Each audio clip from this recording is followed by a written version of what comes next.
Okay, so we're recording and we're going to have a PowerPoint. So I'm going to screen share.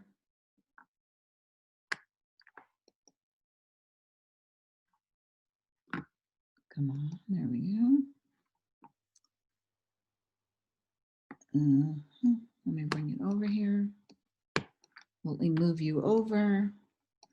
Let me go to a slideshow.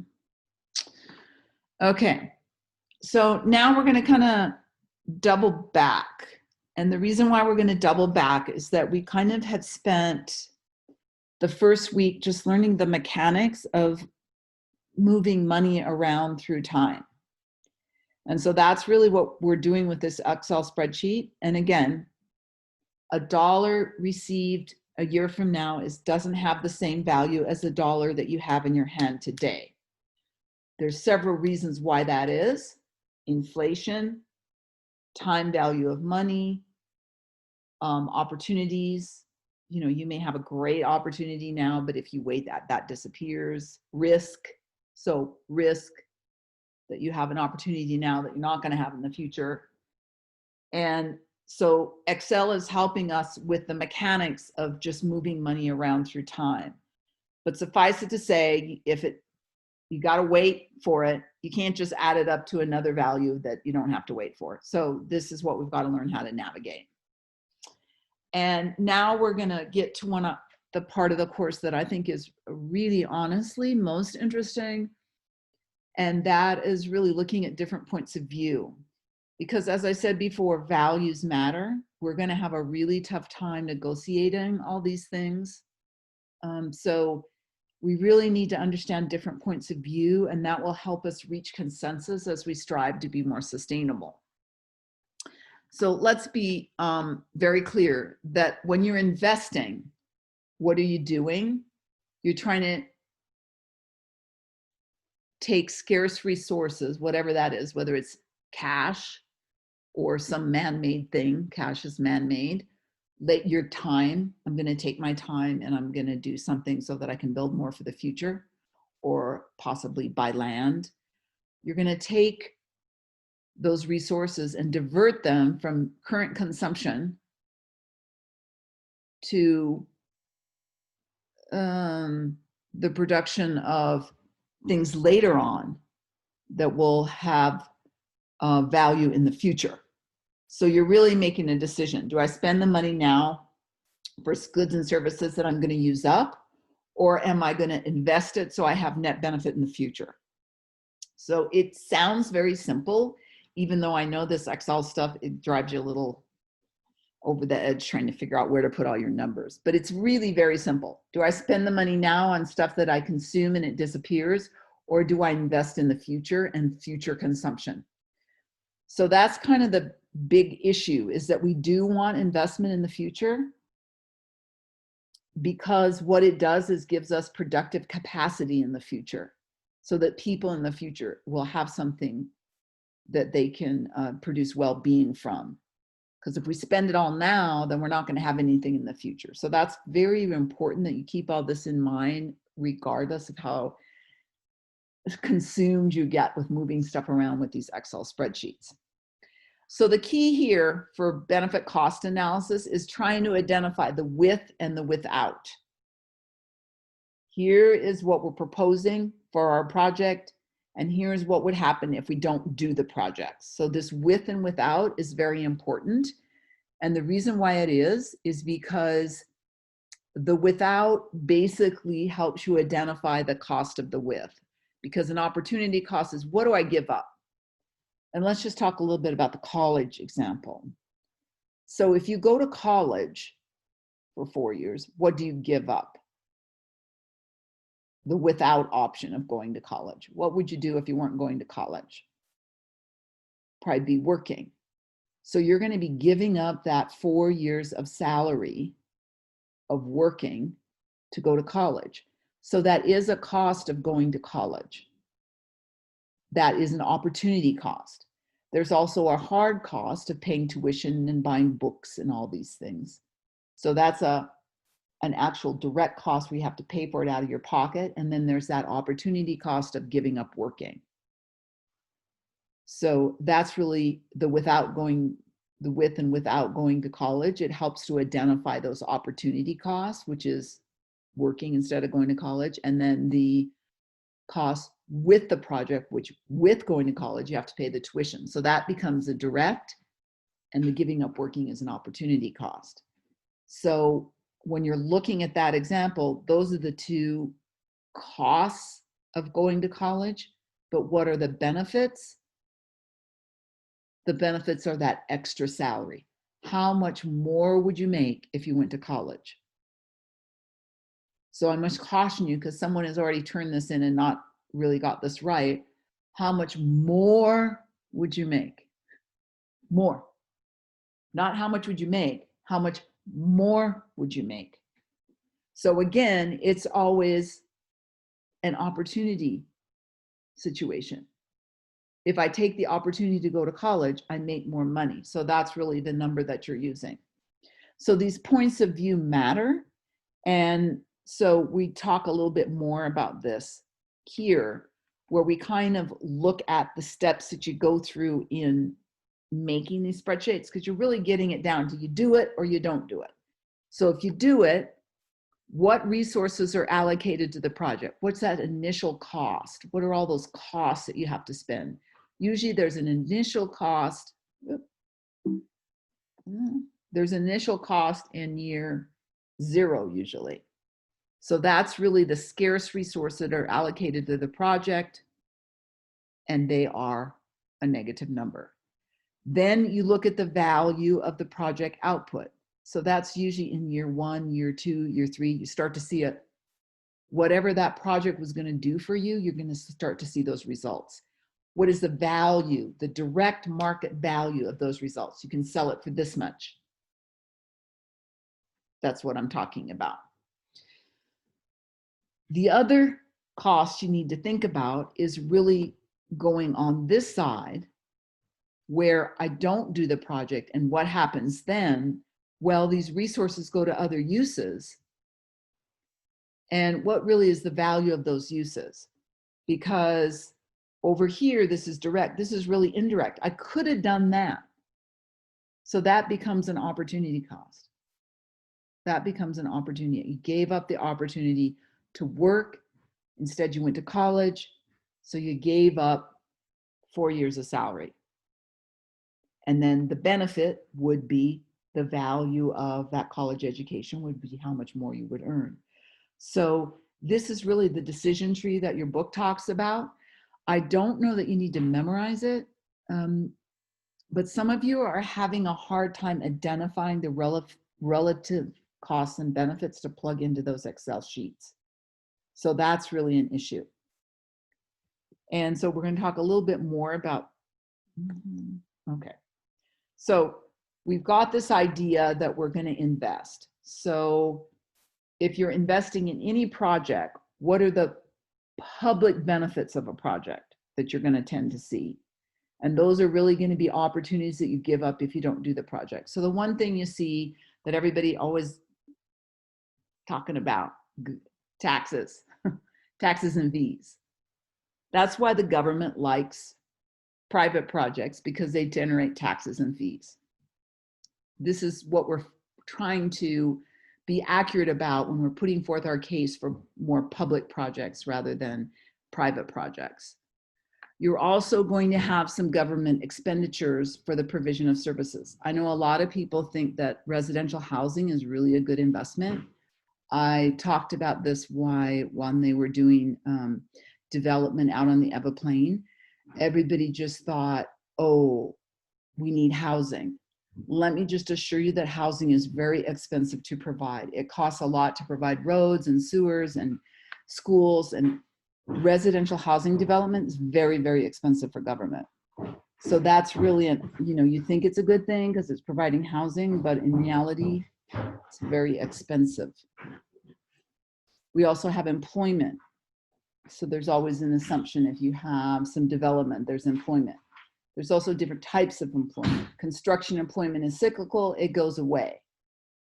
So what real employment you're adding gets a little bit difficult sometimes to tell. And I think people get very wound up in what the public interest in having private projects are. And we'll talk more about that.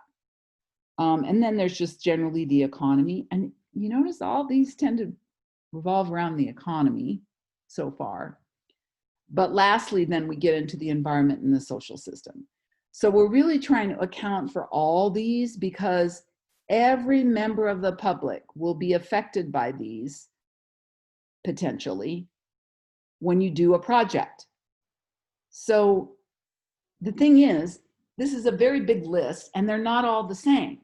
Some of these are in terms of dollars, some of them in terms of jobs.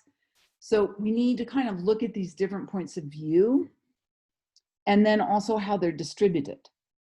So this is very important, and this is really the purpose of this chapter. Although let me say that when the book starts doing these little circle things, I don't get that. I, to this day, have read this book and used this book for 17 years. I don't get these circles. So I'm going to teach you an easier way to look at this. But I think the idea of looking at it from different points of view is very, very useful. So that's what we're really trying to do, because we need to assess all these different points of view. Like, it may be a great project as far as generating tax dollars, but is it generating the type of employment you want? Is it really helping? For example, tourist economies are notorious for generating low-end jobs and also a lot of negative social stuff. A lot of visitors coming in looking for things that maybe are not things that really add to the fabric of the community. We have a lot of interest in partying and prostitution. I know in Hawaii, for example, the people from Australia love to come to Hawaii because alcohol is very cheap in Hawaii. So that's kind of an issue because they're really coming up there to do some consumption of alcohol, which causes some things. Las Vegas, for example, has a lot of these problems where you go over there and there's a lot of things going on, like prostitution is legal, a lot of partying, a lot of gambling. You know, is that a good thing or a bad thing? Well, they've decided to do it. But as you make decisions, these are some of the things we have to weigh before we go forward with a project. So we're going to talk in this chapter about these different points of view. But let's be clear here. If you're doing a public project, you're trying to increase social welfare. You know, what the heck is that? Okay, these economists, we assume there's something called the social welfare function, that the purpose of the government is to make society better off. And what that kind of means is that if we do a project, no one's going to be made worse off, and at least one person is going to be made better off. That's what we say is an increase in social welfare. But let me just say, it's very difficult to tell this because, as you see, some people can complain about anything. So are you really better off? You know, some people will just not be in a mood that day. I think on the internet, they call them haters, or social media, they call them haters, and they're just negative. Or will everyone be truly better off? You know, these things are sometimes a little bit subjective, but in general, that's really what we're looking for when we're evaluating using benefit cost analysis, when you're examining how it impacts all of society and look at all the different points of view. That's really what you're trying to determine. And so the reason why I picked this particular book is that you examine it from 4 different perspectives. And I think it's important to understand all those perspectives because some of us may be dominated by a certain type of perspective. For example, if you're an entrepreneur or a private business person, you're going to tend to want to put a lot of emphasis on that.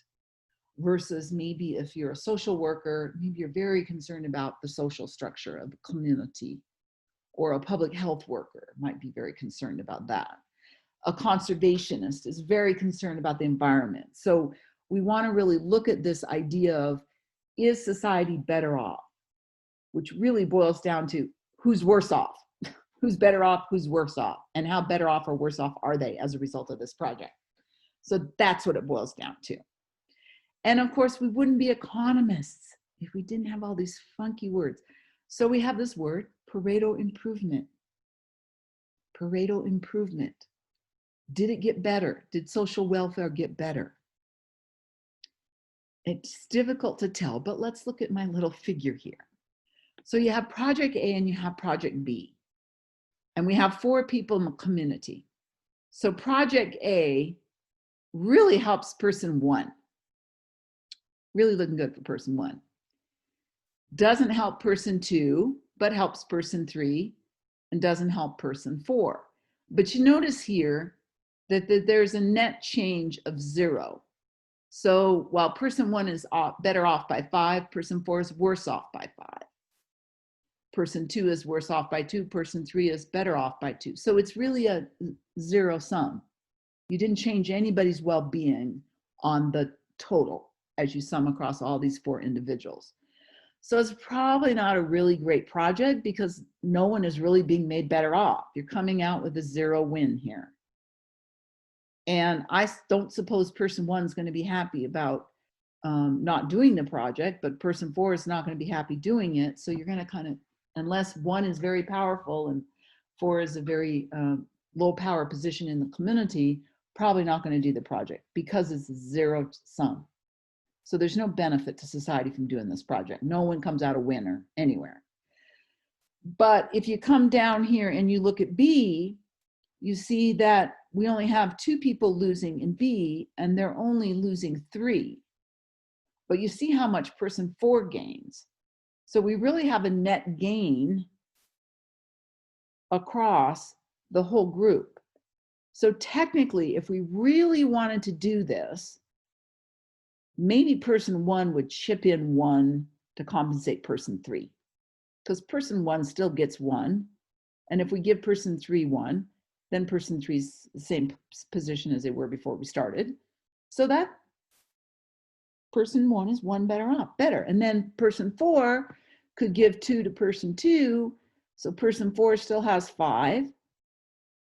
And person 1 has 1. So we're still better off by 6. And the other 2 people didn't win, didn't lose, because let's assume they could be compensated, right? So in fact, it is kind of a Pareto preferred position if we did project B, because we could do some compensating. And how might that go? Would person 3 be compensating anybody? Probably not, right? Because they're never really making much of anything. But they would happily receive a compensation of 1 and accept B. Otherwise, they're going to fight it. They're going to fight B because they're going to lose unless they get compensated. So this is what we're talking about. B has the potential to be a Pareto improvement because you have the ability to compensate the losers. If you can't compensate the losers, then you have no potential for Pareto improvement. Or if everybody's a winner, then gee whiz, or not harmed, 0 gains or positive gains, then they are in fact at a position where you are getting a Pareto improvement. So ideally, if we have these functions, this is what it'd be doing. And we do have a lot of discussion when we estimate social welfare functions on, did anybody get better off? Did anybody get worse off? So that's kind of where we're going with this, but we're going to make it so much simpler. So at any rate, you still need net benefits that include everybody's opportunity cost to have this discussion, because we have to see what the without project is going to bring to the table. If you don't have the project, where else would those resources go? Would they go over there? Is that more highly valued than keeping them over here? Because this is really what we need to look to. We need to have our resources go their highest and best use. And so the purpose of investment is to identify their highest and best use, and we analyze choice 1 and without choice 1, the with and without option. So once you do that, then you're able to identify the opportunity cost, because the without option really becomes, oh, we don't do the project, we do something else. Okay? So here's a class example. You could sleep or come to class. What's the opportunity cost of sleeping? Coming to class. So whatever you would gain coming to class, you're ready to give that up. So what does that tell me? I don't know what you think you would get out of class. But if you decide not to come, I can determine that you think sleeping is more important than class. I don't know how much more, but once you pick the best option, then I know that was the most valuable to you. And of course, the opportunity of coming to class is sleeping. So if you come to class, what does that tell me? I don't know how much you value it, but you value it more than sleeping. That's all I know. So that's really what we're doing by including these opportunity costs. It sounds complicated, but once we get into it, it will not be. So we have this idea. Remember, we're designing now our Excel spreadsheet. So now we're trying to get these different points of view. So we have the variables section, the project analysis, the private analysis, the efficiency analysis, and the reference group analysis. So what is the variable section? It just defines the different, like how much you pay for labor, how long does the project last, what's your opportunity cost of waiting, all these things. And then once you do that, you start with the project analysis. And from there, you can work through the other ones. So always start with the project analysis when you're doing these things. What's the project analysis? Simply money costs, money benefits. That's what the project looks at. So the variable, this is funny.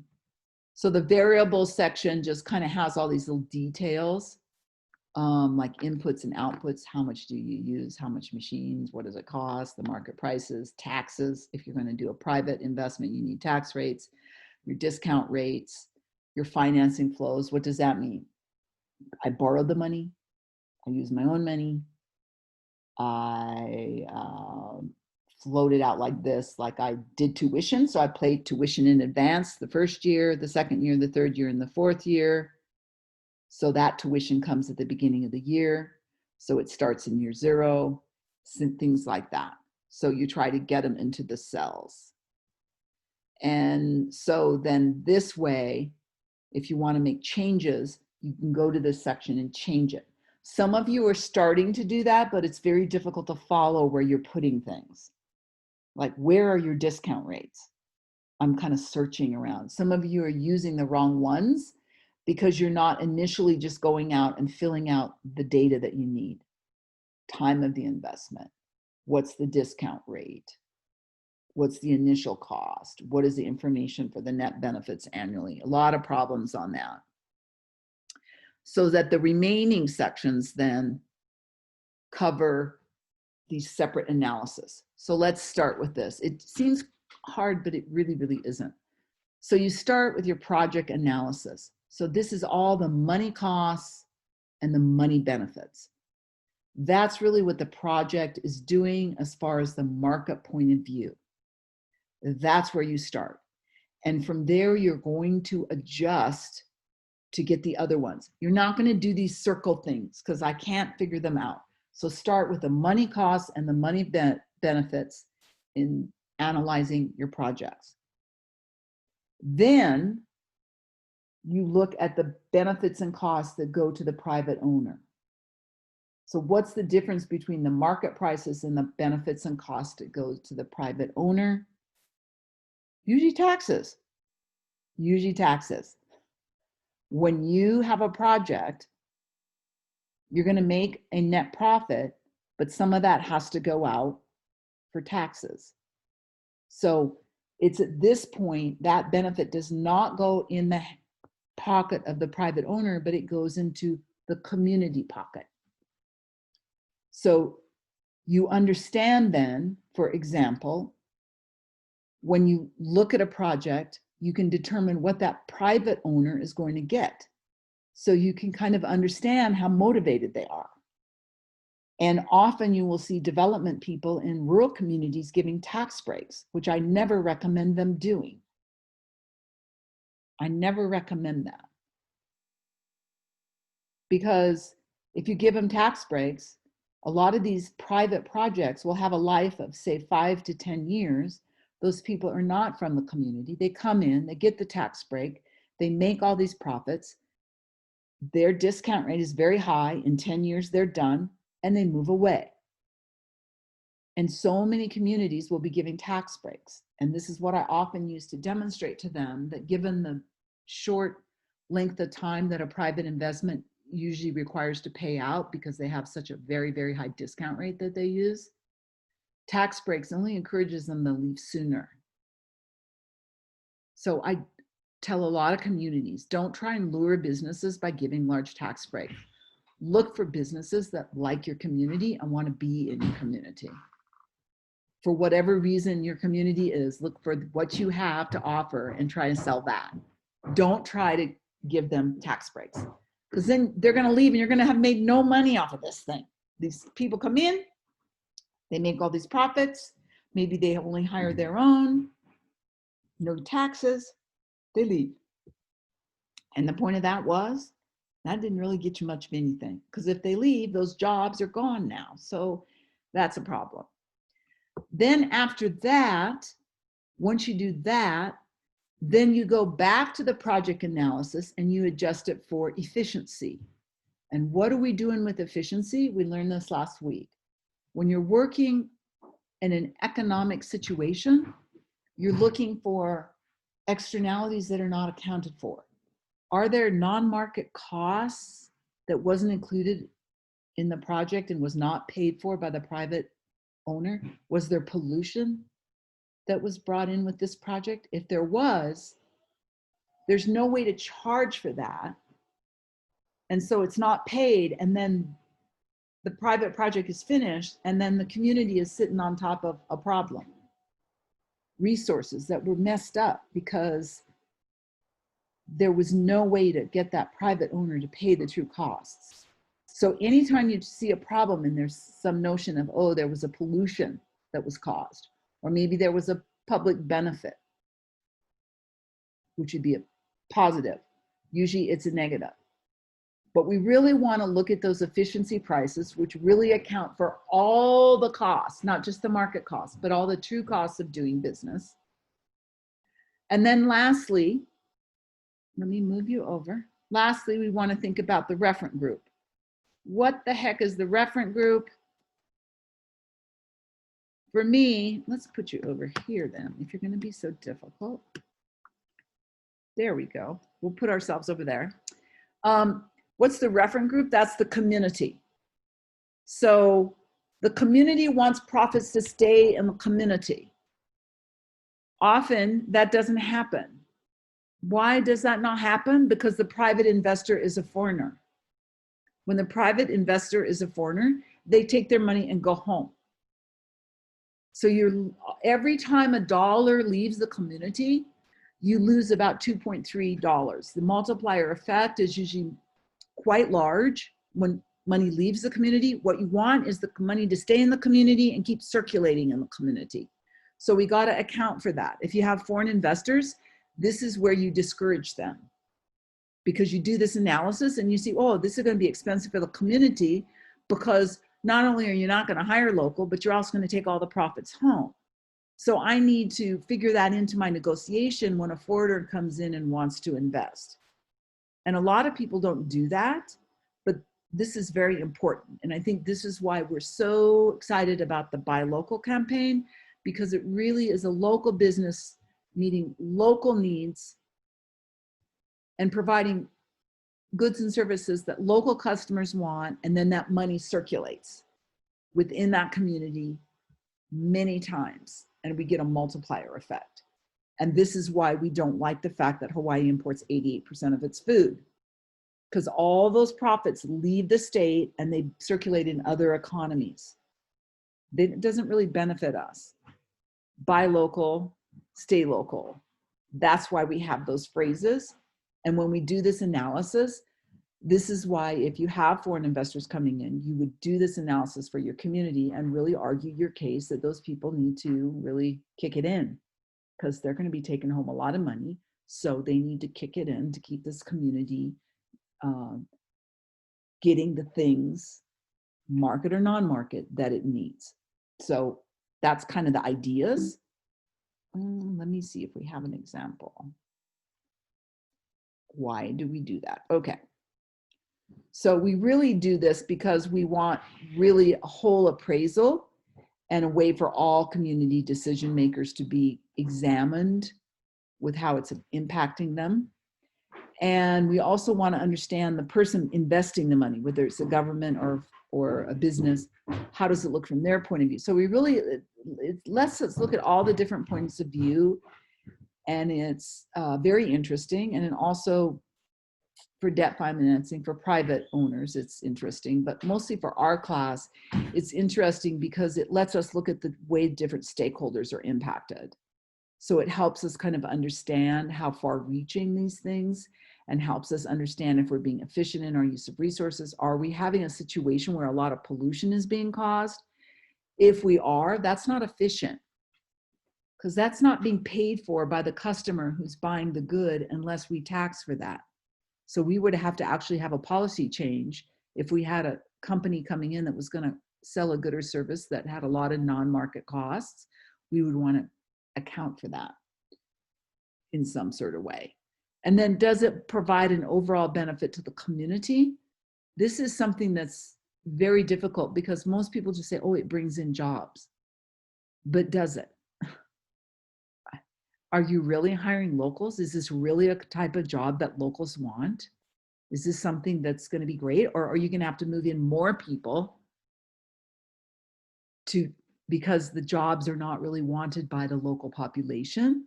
So that just makes everything worse and more stressful. And then the distribution effects. We want to be clear about the distribution effects because we do want projects that benefit poor people. And often the people that think of projects are the people in higher level socioeconomic classes who have the ability to absorb risk, who have the capital to invest, who understand and are able to identify projects on a large scope so that they can find something that looks good. And a lot of us just are not. No ability to get out of our communities. So that's not going to work at all. So, okay, so let's just talk a little bit about efficiency prices, because efficiency prices really are something you're not really going to understand that well. They're basically measuring the value from the economy as a whole. Like, if we could have one more unit of this resource, how much would it be worth? Well, we don't know, so we're going to try and go at it indirectly. And they often are called shadow prices. And technically, a shadow price is something that we're not really seeing. We got to kind of conclude it from an analysis. So things like unemployed labor. If you're unemployed, what's the value of your labor? Is it zero? Is it zero? It's not employed. So how much is it worth? It's kind of hard to tell. Because if we have minimum wage laws, is the value of unemployed labor equal to the minimum wage? It's hard to tell because you don't really know what that labor would do or not do if they became employed. If you got employed and all of a sudden you couldn't take care of your kids, then that salary you made wouldn't actually reflect what the value of being employed was to you, because you'd have to subtract the cost of that daycare. So that's a problem. So it becomes very difficult sometimes, even though we may think of efficiency prices as shadow prices, they're really, really not, because you have to really dig in there. So unemployed labor is a common one. What's the shadow price of pollution? I don't know. Depends on the group. If you're in a place where it's very making very bad air and you're getting a lot of asthma, then the shadow price of that pollution might really be related to the hospital cases. Very, very difficult in Hawaii. This is becoming a problem. We used to have great air, but now we have this polluted air from the acid rain. So very problematic. What is that costing? It didn't bother me when I was there, but the asthmatics really suffered. So that's a very large cost of the pollution associated with that volcano. Foreign exchange rates. They have a cost because you can make and lose money as other markets go up and down. So you're not really making money from production. You're really kind of just having a store of value problem. How do you value stuff? So shadow prices versus market prices. Market prices sometimes are not accurate, and we need to go in and revalue, like uncompetitive markets, things that are distorted by taxes. That was a problem. We kind of talked about that. But however you shake it, when we're doing efficiency and reference group analysis, we need to try and use shadow price. What is it really worth to the community?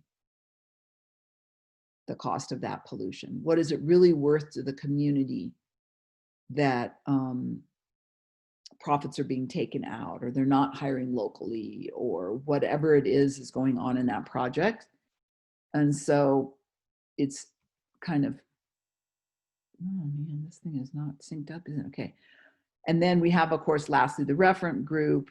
Again, these are all residents of the state or the community. So that's what we're talking about. Okay, enough of that. Words on words. Let's get to an example. So here's how the problems look. They look this way in your assignments, and they look this way in your book. And when you do a CBA, it's a little more complicated, but it's the same sort of thing. You got to get these numbers. So let's get started. A project is being considered by a foreign investor. The present value of the benefits and costs are $200 and $100 respectively. Now let's unpack that sentence. First of all, the present value has already been figured out. You don't need to do any Excel formulas or any discounting, okay? It's been figured out. The total present value of benefits is 200. So that's right here. We've already got it in our formula. The total value of the total present value of the costs are 100. So what is the net present value of this project? $100. $100. But now we have to look at it from different points of view, because this $100 only accounts for market costs and market benefits. And as we know, there are non-market costs and benefits. There are distributional costs and benefits. So how are things distributed? Well, let's go on how things are distributed to the private owner. The private owner then gets this $100. That's the profits. Then they have to pay $40 in taxes. So there's a distribution here of $40 from the private owner to the government. So the government is going to benefit $40 in taxes, and the private person is only going to make $60. So this whole project, $60. Okay? Then the next thing it tells you is that there's some pollution. So you've got to go back up here and say, well, the net profit of the project here was $100, but wait, that's wrong because there's a non-market cost. So we subtract the non-market cost. And from the point of view of a global citizen, what's the value of this project? What's the value that it generates? Only $85, not $100, because $15 goes to pay for pollution. So that is not a benefit any longer. So you got to take that $15 and subtract it. So the efficiency net benefit is $85. And you notice all I'm doing is going back to a previous thing and adjusting it. Efficiency, I go back to the project net benefit and subtract non-market costs or add non-market benefits. It's that simple. It's very routine. To get the private, I go back up to the project and I subtract out the taxes that the private owner has to pay. And then lastly, for the referent group, what's the community left with after this thing is pretty well over? Well, $25, because you get $40 in taxes, because you notice it's a foreign investor. There's no guarantee that this $100 of cost is done local. Those people are local. They can bring in their own team. If you go to Guam, you'll see it. If you go to the Pacific Islands, you'll see it. The Chinese are great investors around the world, but they often bring their own teams because Chinese is hard to learn. It's hard to communicate. They have relationships. They're very, very good at relationship building and investing. So they bring their own teams. They hire their own people. That's what happens. So the community is only left with the taxes. They take all their profits. They bring in, import all their stuff, all their workers.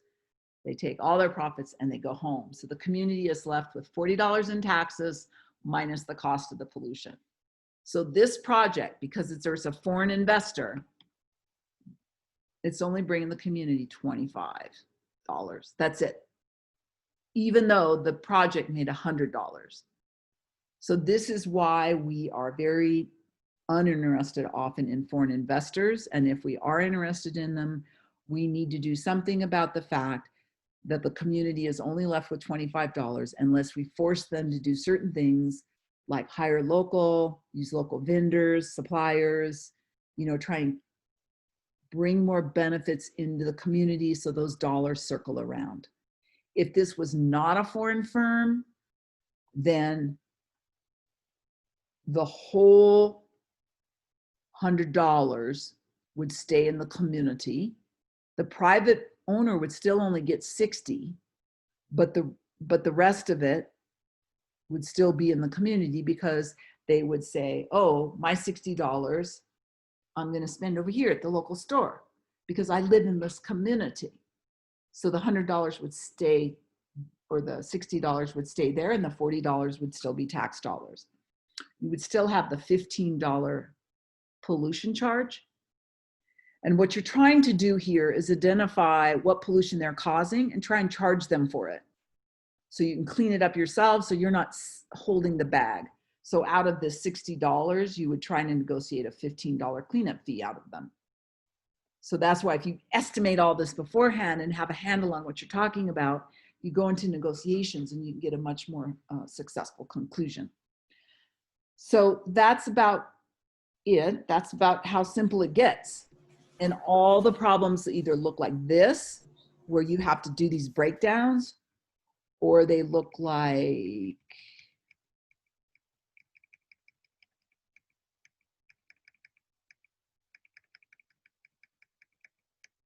there's a couple that look like this, where you have these people and you try to tell me, oh, who wins, who loses? What should we do? Because unless it's Pareto preferred or a Pareto improvement, or there's potential for Pareto improvement, society, it's not good for us to entertain doing this project because no one in our group is better off. If no one's better off, why are we doing this project? This is crazy. Let's not do it. So you'll see that, and then you'll also see where you're looking at the opportunity cost of sleeping. I don't know what I did with opportunity cost of sleeping, where you have to identify certain opportunity costs. So assignment 3, homework 3, very quick, very easy, but you have to understand it because it's very important. See, you don't even have to use spreadsheet. I thought I had the sleeping thing here. I'm not finding it. So let's skip it. Let's stop the share. Stop the share. And there's where we are.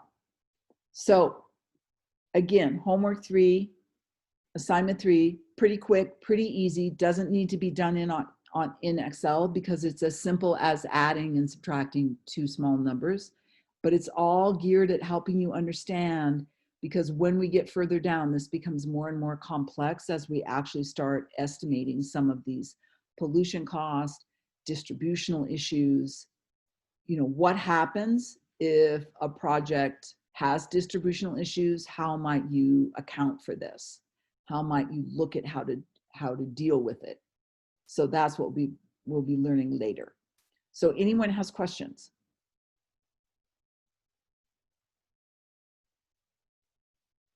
Answers? Okay.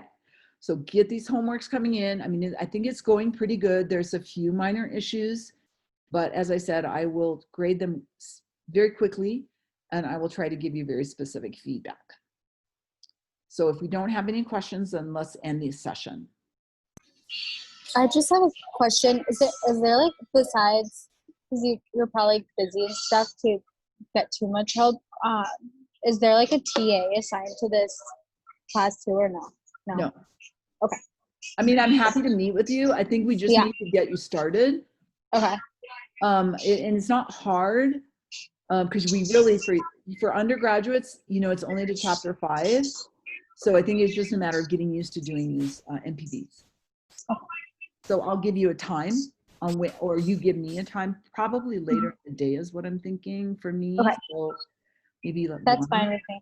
One is perfect. On Wednesday? Yeah. Okay. Okay. I can email you my phone number so you can Skype. Yeah, we can Skype or whatever, Hangout or whatever. Okay. Because we can Google Hangout on our Gmails. I mean, on our Hawaii.edus. Okay. Thank you. Okay, everybody, any more questions? Okay, so I'm going to post this and then I'll get to grading and we will meet, I think, again tomorrow. Okay, bye.